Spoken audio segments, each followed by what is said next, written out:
Hello everyone. तो अभी हम लोग बात करेंगे माइक्रो प्रोसेसर के बारे में।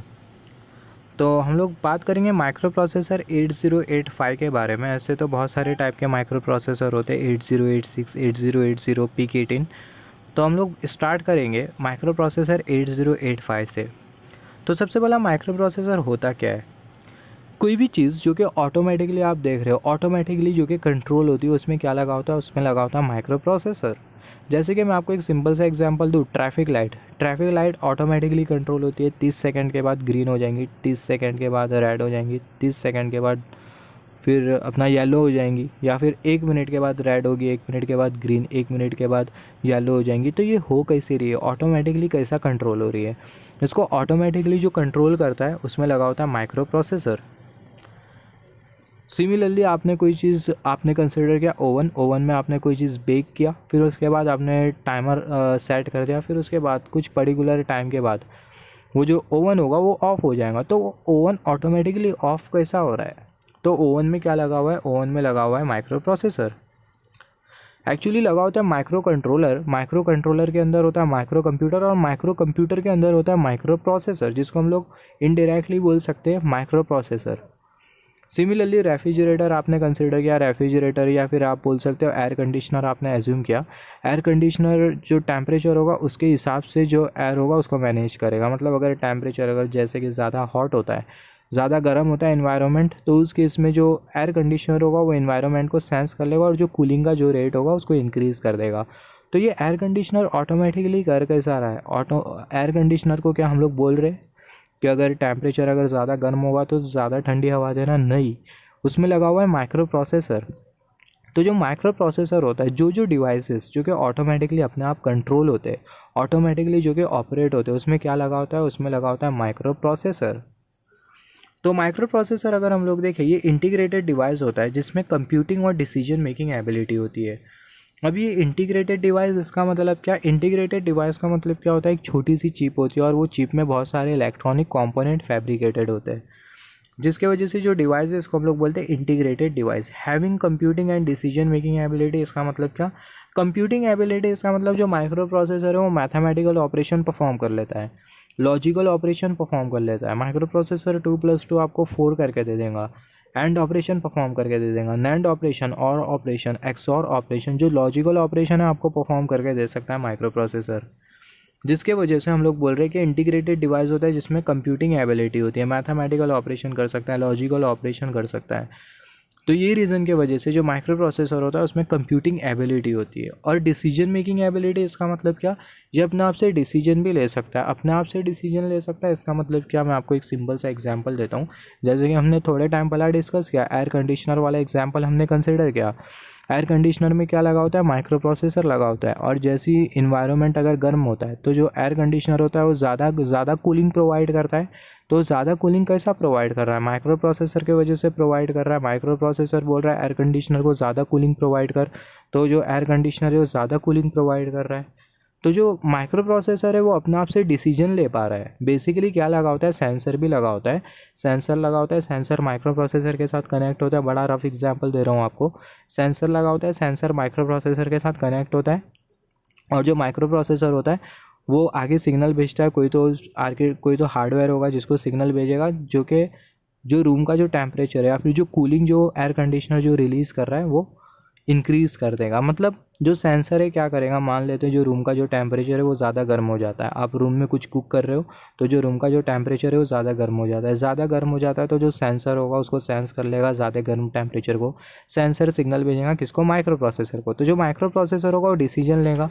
माइक्रो प्रोसेसर आगे सर्किटरी को बोलेगा कि जो कूलिंग है उसको इंक्रीज़ कर दो, है ना। माइक्रो प्रोसेसर खुद से डिसीजन ले रहा है, माइक्रो प्रोसेसर खुद से डिसीजन ले रहा है, और आगे बोल रहा है हार्डवेयर जो है आगे जो कनेक्टेड है सर्किटरी, उसको बोल रहा है कि जो एयर कंडीशनर जो कूलिंग जो प्रोवाइड कर रहा है उसको इंक्रीज़ कर दो।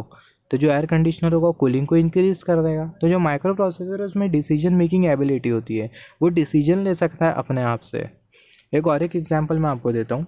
यहाँ पर हमने माइक्रो प्रोसेसर कंसिडर किया है। यहाँ पर हमने 3 अलार्म एज्यूम किया है। ये वाला जो अलार्म होगा वो 5 बजे बजेगा, ये वाला जो अलार्म होगा वो 8 PM को बजेगा, और ये वाला जो अलार्म होगा वो 11 PM को बजेगा।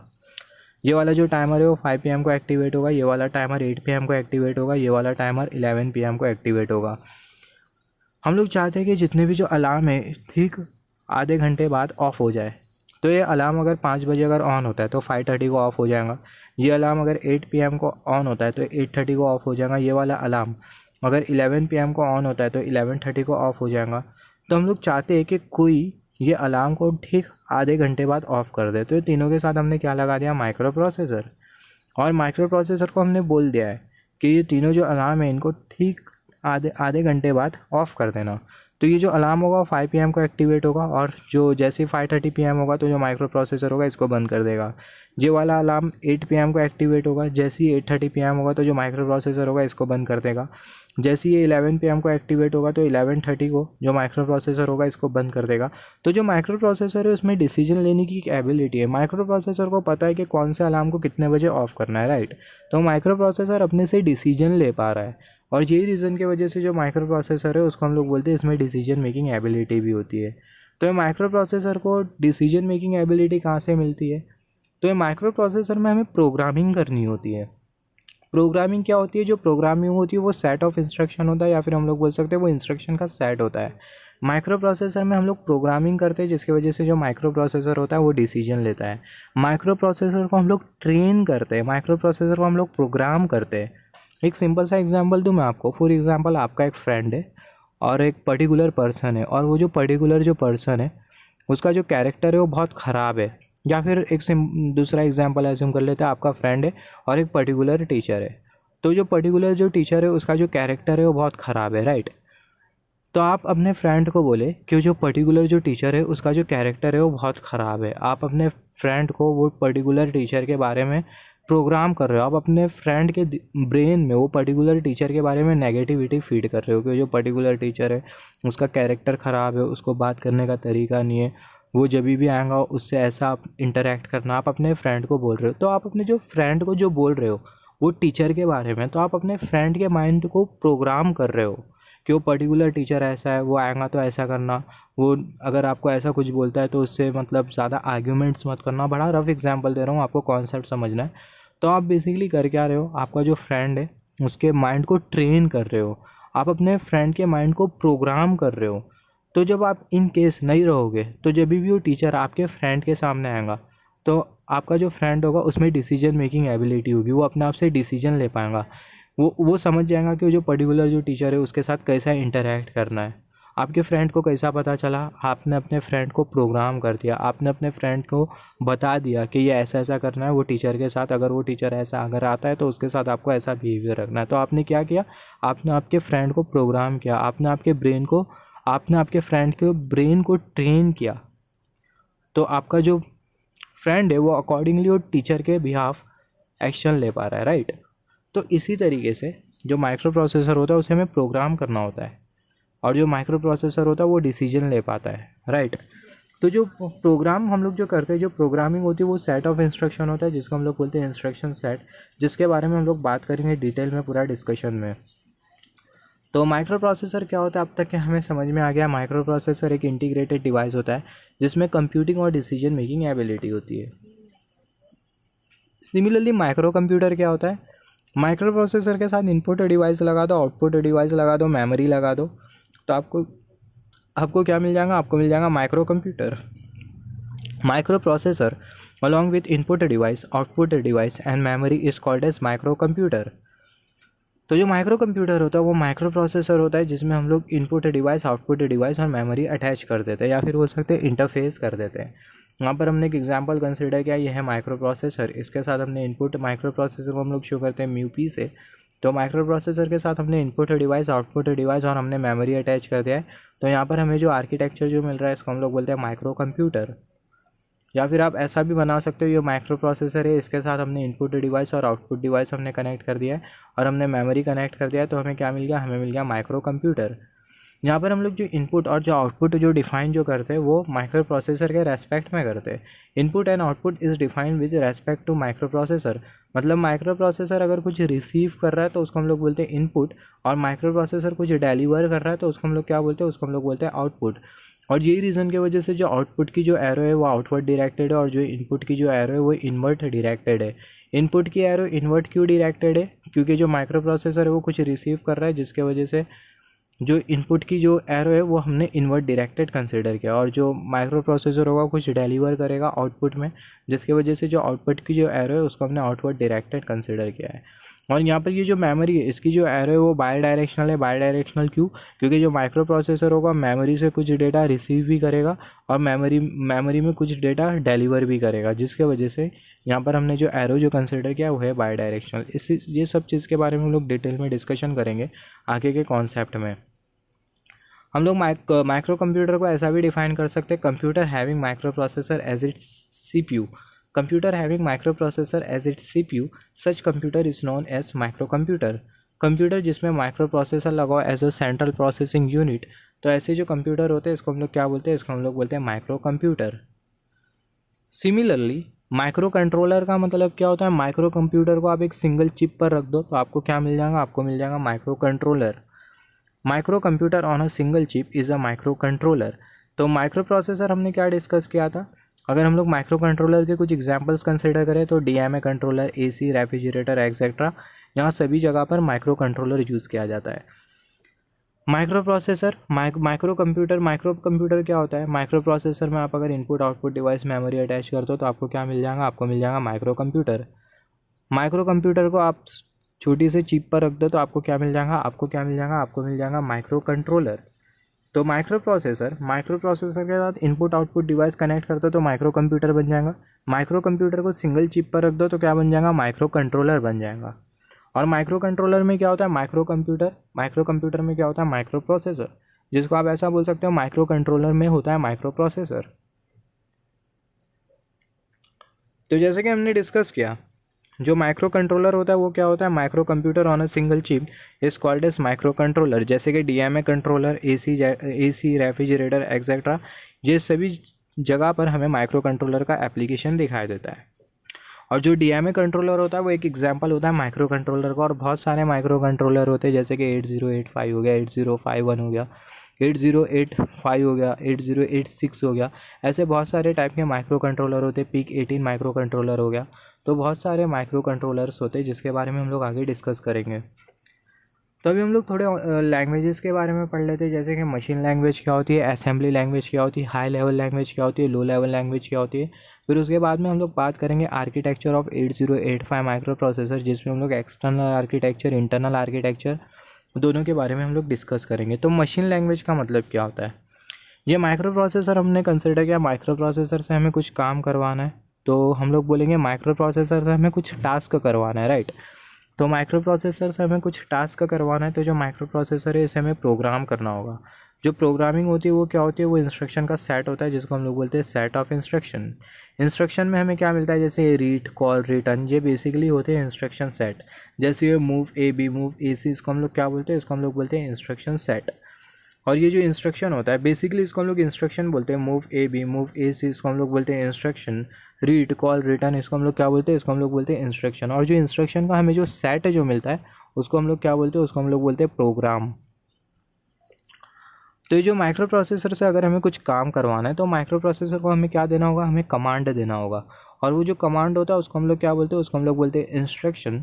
तो इंस्ट्रक्शन के बारे में हम लोग डिटेल में डिस्कशन करेंगे, यहाँ पर हम लोग सिर्फ ओवरव्यू ले रहे हैं। तो माइक्रो प्रोसेसर से अगर हमें कुछ काम करवाना है तो माइक्रो प्रोसेसर को हमें देना होगा इंस्ट्रक्शन। और वो जो इंस्ट्रक्शन होता है वो बाइनरी लैंग्वेज के फॉर्म में होना चाहिए, 1010 के फॉर्म में होना चाहिए। और वो जो बाइनरी लैंग्वेज होती है उसी को ही हम लोग बोलते हैं मशीन लैंग्वेज। उसी को ही हम लोग बोलते हैं मशीन लैंग्वेज, जिसको हम लोग बोलते हैं बाइनरी लैंग्वेज। तो मशीन लैंग्वेज का मतलब क्या होता है? मशीन लैंग्वेज का मतलब ये होता है, आप ऐसा बोल सकते हो what is a machine language. अगर आपको कोई एक्सटर्नल पूछता है आप ऐसा बोल सकते हो माइक्रो प्रोसेसर से अगर हमें कुछ टास्क करवाना है तो माइक्रो प्रोसेसर को हमें कमांड देना होता है जिसको हम लोग बोलते हैं इंस्ट्रक्शन। और वो जो इंस्ट्रक्शन है वो बाइनरी लैंग्वेज के फॉर्म में होना चाहिए, 1010 के फॉर्म में होना चाहिए। और वो जो 1010 फॉर्म में जो लैंग्वेज होती है उसी को ही हम लोग बोलते हैं मशीन लैंग्वेज। या फिर हम लोग बोल सकते हैं जैसे कि नाम से पता चल रहा है मशीन लैंग्वेज, लैंग्वेज जो कि मशीन समझ सके, ऐसी जो लैंग्वेज होती है उसको हम लोग बोलते हैं machine language. To obtain task from micro processor से टास्क ऑब्टेन करने के लिए we need to give instruction to the machine. हमें इंस्ट्रक्शन देना होगा मशीन को, मतलब माइक्रो प्रोसेसर को, in the form of binary language के फॉर्म में। और वो जो बाइनरी लैंग्वेज होती है उसी को ही हम लोग क्या बोलते हैं? उसको हम लोग बोलते हैं मशीन लैंग्वेज। तो लैंग्वेज जो कि मशीन समझ सके उसको हम लोग क्या बोलते हैं, उसको हम लोग बोलते हैं मशीन लैंग्वेज।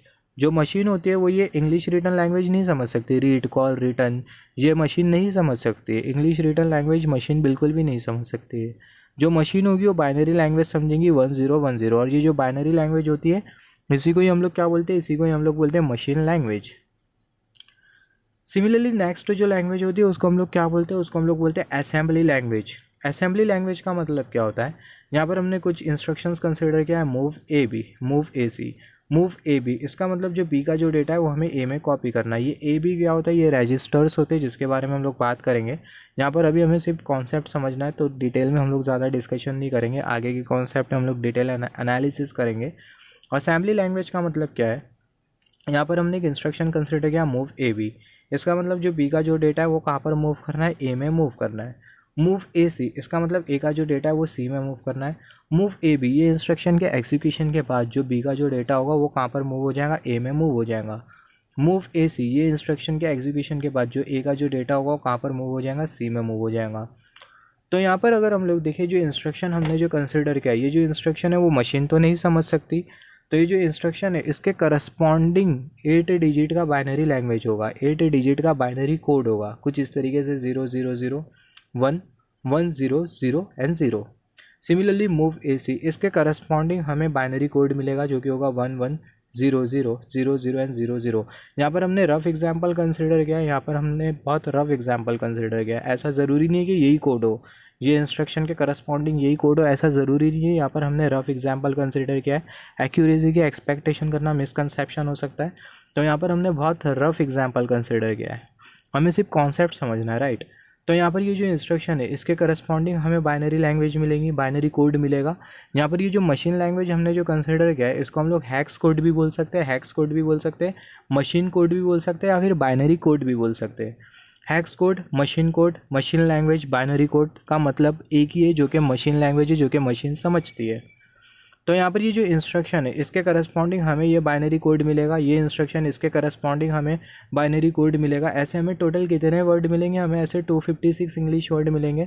ऐसे हमें इंग्लिश वर्ड कितने मिलेंगे, ऐसे 256 इंग्लिश वर्ड मिलेंगे। तो टोटल हमें कितने बाइनरी कोड मिलेंगे, या फिर बोल सकते हैं टोटल हमें कितने हैक्स कोड मिलेंगे, हमें 256 अलग अलग हैक्स कोड मिलेंगे। तो यहाँ पर अभी अगर हम लोग देखें लैंग्वेज जो कि यूज़र समझ सकता हो उसको हम लोग बोलते हैं असेंबली लैंग्वेज। ये move A B, move A सी, ये मैं, आप या फिर यूज़र समझ सकता है। इसका मतलब क्या है, बी का डेटा ए में कॉपी करना है, ए का डेटा सी में मूव करना है। ये कौन समझ सकता है, ये यूज़र समझ सकता है। और ये जो बाइनरी कोड है इसको मेमोराइज़ करना यूज़र के लिए बहुत बहुत हद तक के डिफ़िकल्ट है। ऐसे 256 आपको कोड मिलेंगे, तो आप कोड को देखते हुए कैसा डायरेक्टली बता सकते हो कि ये कोड के करस्पॉन्डिंग जो इंस्ट्रक्शन होगा वो ये होगा, या फिर ये कोड के करस्पॉन्डिंग जो इंस्ट्रक्शन होगा वो ये होगा। ऐसे 256 आपको कोड मिलेंगे। तो ये कोड देखते हुए, ये बाइनरी कोड देखते हुए आप ये नहीं बता सकते हो कि कौन सा इंस्ट्रक्शन कौन से कोड के लिए, राइट। बता भी दे तो बहुत डिफ़िकल्ट होगा आपके लिए। तो जो यूज़र है वो ये कोड को देखते हुए नहीं बता सकता कि ये वाला इंस्ट्रक्शन होगा ये कोड के करस्पॉन्डिंग, मगर ये इंस्ट्रक्शन को देख के बता सकता है ये इंस्ट्रक्शन क्या बोल रहा है, बी का जो डेटा है वो ए में कॉपी करना है। मगर ये कोड को देख के यूज़र नहीं बता सकता कि बी का डेटा ए में कॉपी करना है, राइट। तो लैंग्वेज, मगर ये जो हमने जो डेटा जो कंसिडर किया, आई मीन ये जो मशीन बाइनरी कोड हमने जो कंसिडर किया, नॉट अ डेटा, ये बाइनरी कोड हमने जो कंसिडर किया ये माइक्रो प्रोसेसर समझ सकता है। तो यहाँ पर अभी अगर हम लोग देखें लैंग्वेज जो कि यूज़र समझ सके उसको हम लोग क्या बोलते हैं, उसको हम लोग बोलते हैं assembly language. Language which can be understand by user, that language is called as assembly language. और ये जो इंग्लिश रिटन लैंग्वेज होती है उसी को ही हम लोग बोलते हैं असेंबली लैंग्वेज। और ऐसी इंग्लिश रिटर्न टर्म हमें कितने मिलते हैं, ऐसे 256 इंग्लिश रिटर्न वर्ड हमें मिलते हैं। और ऐसे हमें बाइनरी कोड कितने मिलते हैं, हैक्स कोड कितने मिलते हैं, मशीन कोड या फिर मशीन लैंग्वेज कितनी मिलती है, मशीन कोड ऐसे हमें 256 मशीन कोड मिलते हैं। तो जैसे कि हमने डिस्कस किया असेंबली लैंग्वेज का मतलब क्या होता है, असेंबली लैंग्वेज का मतलब क्या होता है, language which is understand by user, language which is understand by user is called as assembly language. Language जो कि यूज़र समझ सकता हो ऐसी जो लैंग्वेज होती है उसको हम लोग बोलते हैं असेंबली लैंग्वेज।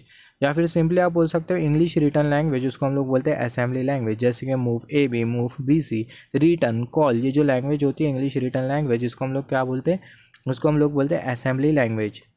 यहाँ पर ये जो इंग्लिश रिटर्न जो लैंग्वेज होती है, इंग्लिश रिटर्न लैंग्वेज या फिर जो वर्ड है इंग्लिश रिटर्न वर्ड, उसको हम लोग क्या बोलते हैं, उसको हम लोग बोलते हैं नेमोनिक्स, MNEMONICS। और जो मशीन कोड हम लोग जो कंसिडर करते हैं हैक्स कोड, जो कि मशीन समझती है, वो सिर्फ ये इंग्लिश रिटर्न टर्म के लिए ही होता है, मतलब नेमोनिक्स के लिए ही होता है। फॉर एग्जांपल यहाँ पर हमने कंसिडर किया MVIA 20H, move immediate data, जो कि है 20H, हमें कहाँ पर मूव करना है, एक्यूमुलेटर में मूव करना है। तो यहाँ पर ये जो MVIA है, ये जो MVIA है, इसके करस्पॉन्डिंग ही हमें हैक्स कोड मिलेगा, या फिर बोल सकते हैं मशीन कोड मिलेगा। ये जो 20H है, इसके करस्पॉन्डिंग कोई मशीन कोड नहीं होगा, ना ही कोई हैक्स कोड होगा।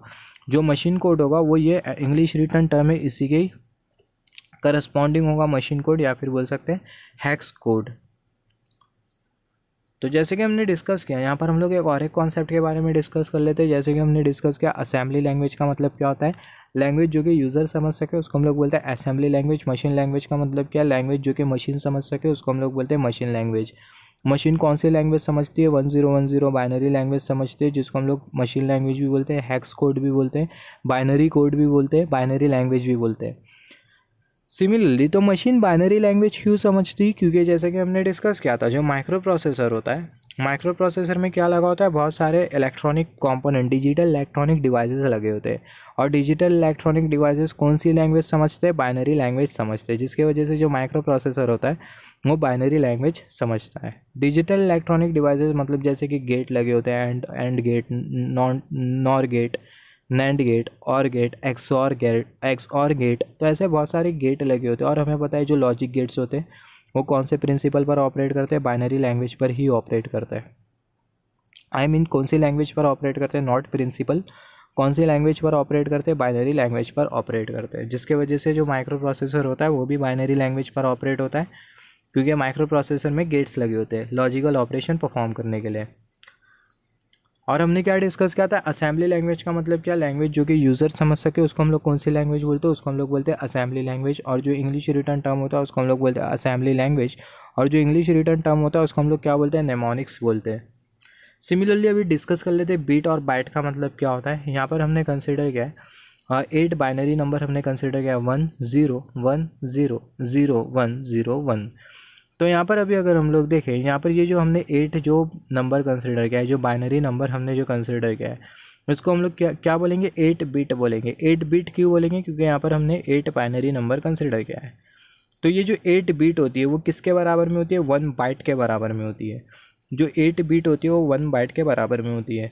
सिमिलरली अगर हम लोग 16 बिट कंसिडर करें, 16 बाइनरी नंबर हमने कंसिडर किया 1 1 0 0 0 1 0 1 1 1 1 1 0 0 0 0। तो यहाँ पर हमने कितने बाइनरी नंबर कंसिडर किया, हमने 16 बाइनरी नंबर कंसिडर किया, बाइनरी बिट कंसिडर करी, बाइनरी डिजिट हमने कंसिडर करी। तो यहाँ पर हमने 16 बिट कंसिडर किया। तो अगर एक बिट, अगर 8 बिट अगर एक बाइट के बराबर में होती है, तो 16 बिट किसके बराबर में होगी, 2 बाइट के बराबर में। 24 बिट किसके बराबर में होगी, 3 बाइट के बराबर में। 32 बिट किसके बराबर में होगी, 4 बाइट के बराबर में। और सिमिलरली जैसे कि हमने डिस्कस किया, यहाँ पर ये 8 बिट, जो 4 बिट का जो कॉम्बिनेशन होता है उसको हम लोग क्या बोलते हैं, उसको हम लोग बोलते हैं निब्बल, NIBBLE। वेरी इंपॉर्टेंट, जब हम लोग आगे डिस्कस करेंगे फ्लैग्स के बारे में तभी हम लोग ये सब कॉन्सेप्ट कंसिडर करेंगे। जो 8 बिट का जो कॉम्बिनेशन होता है उसको हम लोग बोलते हैं, जो 8 बिट का जो कॉम्बिनेशन होता है उसको हम लोग बोलते हैं 1 बाइट। और जो 4 बिट का जो कॉम्बिनेशन होता है उसको हम लोग क्या बोलते हैं, निब्बल। तो जैसे कि हमने डिस्कस किया था जो माइक्रो प्रोसेसर होता है वो कौन सी लैंग्वेज समझता है, ये इंग्लिश, ये जो बाइनरी लैंग्वेज होती है उसको समझता है, ये इंग्लिश रिटन लैंग्वेज को नहीं समझता। तो जो इंग्लिश रिटन जो लैंग्वेज होती है वो बाइनरी लैंग्वेज में कन्वर्ट होती है और माइक्रो प्रोसेसर में जाती है। और जो माइक्रो प्रोसेसर होता है, ये जो इंस्ट्रक्शन है इसके करस्पॉन्डिंग हमें टास्क परफॉर्म करके देता है। तो ये पूरा प्रोसेस होता कैसा है, मतलब वो जो इंग्लिश रिटन टर्म है वो किस तरीके से बाइनरी लैंग्वेज में कन्वर्ट होता है। तो यहाँ पर ये इंग्लिश रिटर्न टर्म हमने कंसिडर किया मूव ए बी, इसका मतलब जो ए का जो डेटा वो बी में मूव करना है। तो यहाँ पर ये जो इंग्लिश रिटर्न टर्म है, ये जो इंस्ट्रक्शन है वो असेंबलर के थ्रू जाएगा। जो असेंबलर होगा ये इंग्लिश रिटर्न टर्म को ये बाइनरी लैंग्वेज में कन्वर्ट कर देगा। जो असेंबलर होगा ये इंस्ट्रक्शन को बाइनरी लैंग्वेज में कन्वर्ट कर देगा, और ये जो बाइनरी लैंग्वेज होगी माइक्रो प्रोसेसर में जाएंगी। और जो माइक्रो प्रोसेसर होगा जो इंस्ट्रक्शन के करस्पॉन्डिंग जो टास्क होगा वो हमें परफॉर्म करके देगा, मतलब जो ए का जो डेटा होगा वो हमें बी में मूव करके देगा ये इंस्ट्रक्शन के एग्जीक्यूशन के बाद। तो कुछ इस तरीके से जो इंग्लिश रिटर्न टर्म होता है, फिर बोल सकते हैं जो असेंबली लैंग्वेज होती है वो मशीन लैंग्वेज में कन्वर्ट होती है with the help of assembler. तो जैसे कि हमने डिस्कस किया बीट और बाइट का मतलब क्या होता है। जो 8 बिट होती है, 8 बाइनरी नंबर वो 1 बाइट के बराबर में होता है, 16 बाइनरी नंबर 2 बाइट के बराबर में होता है, 24 बाइनरी नंबर 3 बाइट के बराबर में होता है, 4 बाइनरी नंबर 1 निबल के बराबर में होता है। 4 बाइनरी नंबर का जो कॉम्बिनेशन होता है उसको हम लोग बोलते हैं 1 निबल।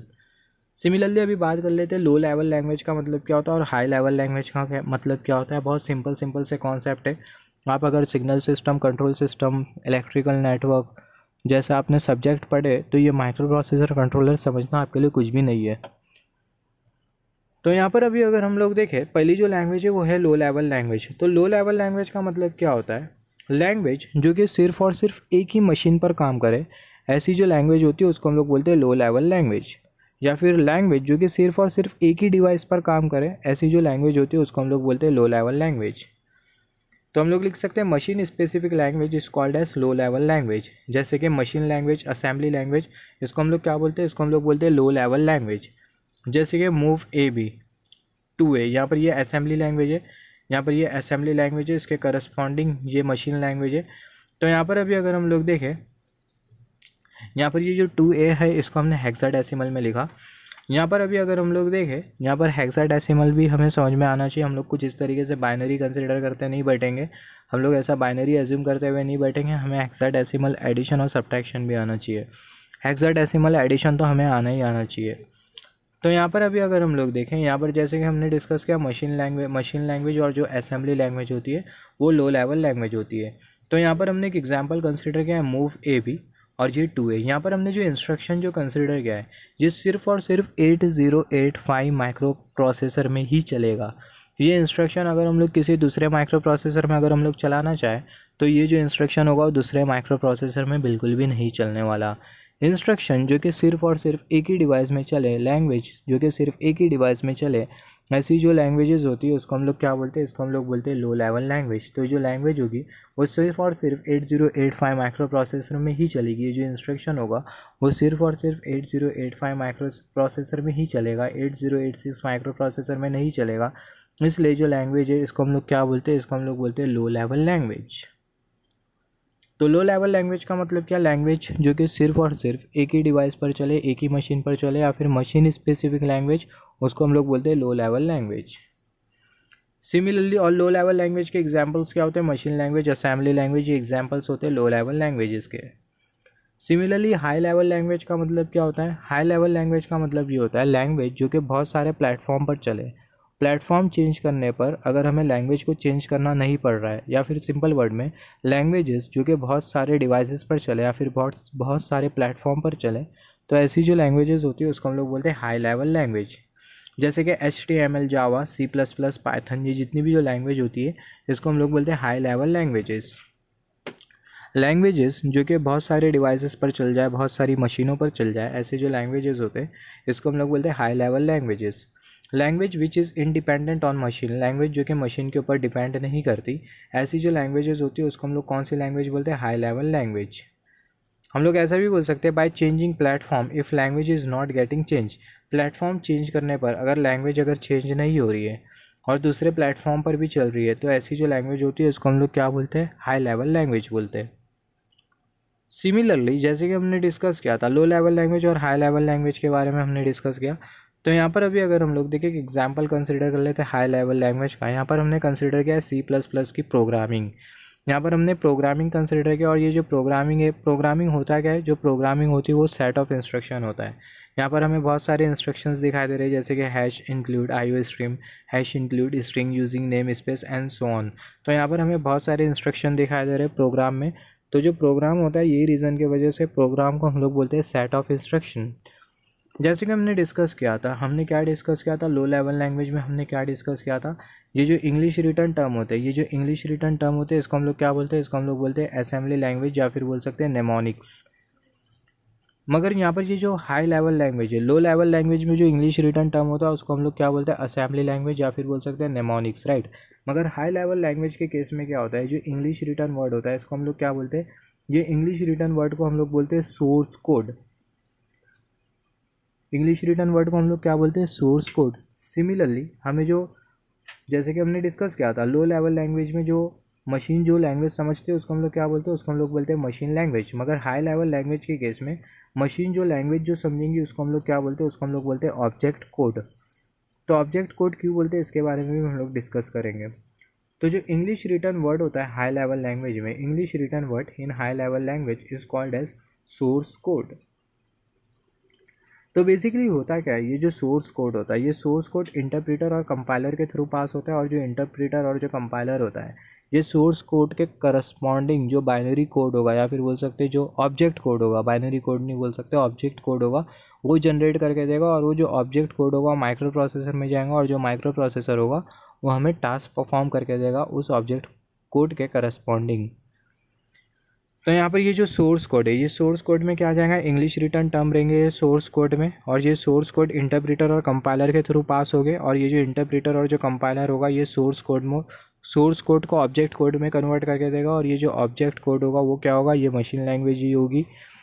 और ये जो ऑब्जेक्ट कोड होगा माइक्रो प्रोसेसर में जाएगा, और जो माइक्रो प्रोसेसर होगा वो हमें टास्क परफॉर्म करके देगा। तो हम लोग ऑब्जेक्ट कोड क्यों बोल रहे हैं, जो मशीन कोड है उसको हम लोग ऑब्जेक्ट कोड क्यों बोलते हैं हाई लेवल लैंग्वेज के केस में। तो उसका रीज़न ये, यहाँ पर हमने एक एग्जांपल कंसिडर किया है, लो लेवल लैंग्वेज का हमने एक एग्जांपल कंसिडर किया है, मूव ए बी। जो ए का जो डेटा है वो हमें बी में मूव करना है, ये इंस्ट्रक्शन के एग्जीक्यूशन के बाद जो ए का जो डेटा होगा बी में मूव हो जाएगा। इसके करस्पॉन्डिंग जो हैक्स कोड है उसको हमने क्या कंसिडर किया, उसको हमने कंसिडर किया 2A। तो लो लेवल लैंग्वेज के केस में ये जो 2A जो हैक्स कोड है, इसके करस्पॉन्डिंग जो इंस्ट्रक्शन होगा वो सिर्फ और सिर्फ एक ही होगा, जो कि होगा मूव ए बी। जो 2A हमने हैक्स कोड जो कंसिडर किया है, हमने जो हैक्स कोड जो यहाँ पर जो कंसिडर किया है लो लेवल लैंग्वेज के केस में, जो हैक्स कोड हमने जो कंसिडर किया है, बाइनरी कोड हमने जो कंसिडर किया है, मशीन कोड हमने जो कंसिडर किया है, इसके करस्पॉन्डिंग हमें जो इंस्ट्रक्शन जो मिलेगा वो एक ही होगा, जो कि होगा ये। एज एन एग्जाम्पल हमने कंसिडर किया है मूव ए बी। तो in simple word low level language के केस में जो हैक्स कोड होता है उसके करस्पॉन्डिंग जो इंस्ट्रक्शन होता है वो सिर्फ और सिर्फ एक ही होता है। मगर हाई लेवल लैंग्वेज के केस में जो हैक्स कोड होता है उसके करस्पॉन्डिंग जो इंस्ट्रक्शन होता है वो एक से ज़्यादा होता है। जैसे कि 2A हाई लेवल लैंग्वेज का केस हम लोग कंसिडर कर रहे हैं, 2A ये है क्या, ये है हैक्स कोड। तो ये जो 2A इसके करस्पॉन्डिंग जो इंस्ट्रक्शन होगा वो एक से ज़्यादा होगा। जैसे कि मूव ए बी, ए का डेटा बी में मूव करना है, मूव ए सी, ए का डेटा सी में मूव करना है, मूव बी सी, बी का जो डेटा है वो सी में मूव करना है। तो यहाँ पर ये हमने जो 2A जो हैक्स कोड जो कंसिडर किया है, जो कोड हमने जो कंसिडर किया है, इसके करस्पॉन्डिंग जो इंस्ट्रक्शन है वो एक से ज़्यादा, और ये रीज़न की वजह से हाई लेवल लैंग्वेज में जो हैक्स कोड होता है उसको हम लोग बोलते हैं ऑब्जेक्ट कोड। तो अगर मैं समराइज़ करूँ, लो लेवल लैंग्वेज में हम लोग जो मशीन कोड होता है उसको हम लोग हैक्स कोड ही बोलते हैं, या फिर जो मशीन जो लैंग्वेज समझते हैं उसको हम लोग हैक्स कोड ही बोलते हैं, क्योंकि वो हैक्स कोड के करस्पॉन्डिंग जो इंस्ट्रक्शन होता है वो एक ही होता है। मगर हाई लेवल लैंग्वेज के केस में जो मशीन कोड होता है उसके करस्पॉन्डिंग जो इंस्ट्रक्शन होता है वो एक से ज़्यादा होता है, जिसके वजह से जो मशीन कोड होता है उसको हम लोग ऑब्जेक्ट कोड बोलते हैं in case of high level language. तो जैसे कि हमने डिस्कस किया, जो सोर्स कोड होता है वो क्या होता है, इंग्लिश रिटर्न टर्म होता है। ये इंटरप्रेटर और कंपाइलर के थ्रू जाता है, और जो इंटरप्रेटर और जो कंपाइलर होते हैं वो हमें ऑब्जेक्ट कोड में कन्वर्ट करके देते हैं वो इंग्लिश रिटर्न टर्म को। और वो जो ऑब्जेक्ट कोड होता है वो माइक्रो प्रोसेसर में जाता है, माइक्रो प्रोसेसर करस्पॉन्डिंगली हमें टास्क परफॉर्म करके देता है। तो यहाँ पर ये इंटरप्रेटर और कंपाइलर में डिफरेंस क्या होता है, हमने ये तो देखा जो इंटरप्रेटर और जो कंपाइलर होते हैं वो ये सोर्स कोड को ऑब्जेक्ट कोड में कन्वर्ट करते हैं, या फिर दूसरे वर्ड में अगर मैं बोलूँ, जो इंग्लिश रिटर्न वर्ड होते हैं उसको मशीन कोड में कन्वर्ट करके देते हैं। जैसे कि हमने यहाँ पर डिस्कस किया था असेंबलर, डिस्कस किया था। सिमिलरली यहाँ पर होता है इंटरप्रेटर और कंपाइलर। तो ये इंटरप्रेटर और कंपाइलर में डिफरेंस क्या है, तो जो इंटरप्रेटर होगा वो क्या करेगा, पहले इंटरप्रेटर के बारे में हम लोग समझते हैं। तो जो इंटरप्रेटर होगा, ये वाला अगर हम लोग प्रोग्राम एज्यूम कर लें एज एन एग्जांपल, तो जो इंटरप्रेटर होगा वो क्या करेगा, जो इंटरप्रेटर होगा पहली जो लाइन है उसको रीड करेगा, और इसके करस्पॉन्डिंगली जो ऑब्जेक्ट कोड होगा उसको जनरेट करके देगा। फिर दूसरी ये वाली लाइन रीड करेगा, इसके करस्पॉन्डिंग जो ऑब्जेक्ट कोड होगा उसको जनरेट करके देगा। फिर ये वाली लाइन रीड करेगा, इसके करस्पॉन्डिंग जो ऑब्जेक्ट कोड होगा उसको जनरेट करके देगा। फिर ये वाली लाइन रीड करेगा, इसके करस्पॉन्डिंग जो ऑब्जेक्ट कोड होगा उसको जनरेट करके देगा। ये वाली लाइन रीड करेगा, फिर ये वाली लाइन रीड करेगा। मान लेते जो इंटरप्रेटर है वो ये वाली लाइन रीड किया, स्ट्रिंग फर्स्ट नेम, और ये वाली लाइन को रीड किया, और रीड कर इसको ये वाली लाइन में कुछ एरर मिल गया। तो जैसे ही एरर मिल जाता है इंटरप्रेटर को, तो उस केस में जो इंटरप्रेटर होगा उसके बाद वाली लाइन को रीड नहीं कर पाएगा, जो इंटरप्रेटर होगा वहीं रुक जाएगा, जब तक कि जो लाइन में जो एरर है उसको हम लोग एलिमिनेट ना करते। तो जैसे ये लाइन में जो एरर है इसको हम लोग जैसे ही एलिमिनेट कर देंगे तो जो इंटरप्रेटर होगा ये वाली लाइन को रीड करेगा। ये वाली लाइन को रीड करने के बाद इसके करस्पॉन्डिंग जो ऑब्जेक्ट कोड होगा वो जनरेट करके देगा। फिर ये वाली लाइन को रीड करेगा, करस्पॉन्डिंग ऑब्जेक्ट कोड जनरेट करके देगा। फिर ये वाली लाइन को रीड करेगा। मान लेते ये वाली लाइन में किसी तरीके का एरर आ जाता है, यहाँ पर हमें ये वाली साइन नहीं यूज़ करनी थी। मान लेते जस्ट एज एन एग्जांपल ये वाली हमें साइन यूज़ करनी थी, ये वाला ब्रैकेट हमें यूज़ करना था, मगर हमने ये वाला ब्रैकेट यूज़ कर लिया।